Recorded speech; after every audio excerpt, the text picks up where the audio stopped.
Students, parents, and politicians across Edmonton and Alberta are waiting to hear more about a potential teacher strike. It would be the first in the province in more than 20 years.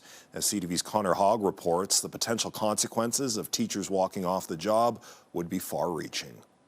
They're some of the hardest working people I know, so I really hope they get something fair. I also hope my kids stay in school. With 4 kids in her house, Catherine Pasma says her weekdays would be filled with childcare if Alberta teachers strike. 72-hour strike notice could come at any point over the next 120 days. I do already know some moms and parents are thinking about that already and what they would do. I don't know what their options are. It puts a big burden on families, certainly to arrange for alternate care for their children.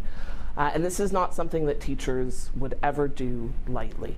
The NDP's education critic says things shouldn't have gotten to this point, and the province needs to change its approach. We had education support staff already strike earlier this year, and for a lot of the same reasons, stagnant wages, and that concern that educators have about the needs of our kids not being met in the classroom. I can understand where they're coming from, but they also got to think about us, the students, and our perspectives, because who's going to teach us without them? With memory of COVID-era shutdowns lingering, there's also concern among students that a forced break could set them back academically. That would obviously bring me down in where I'm supposed to be. Last time school was shut down, it was pretty obvious there's a heavy impact, and if we have another heavy impact, that'll be pretty bad for most people. CTV News reached out to the province for comment. They redirected us to the statement they issued yesterday, saying in part that they plan on resuming negotiations this summer. I would love if they went to the table together,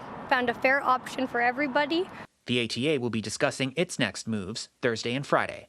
Hogg, CTV News, Edmonton.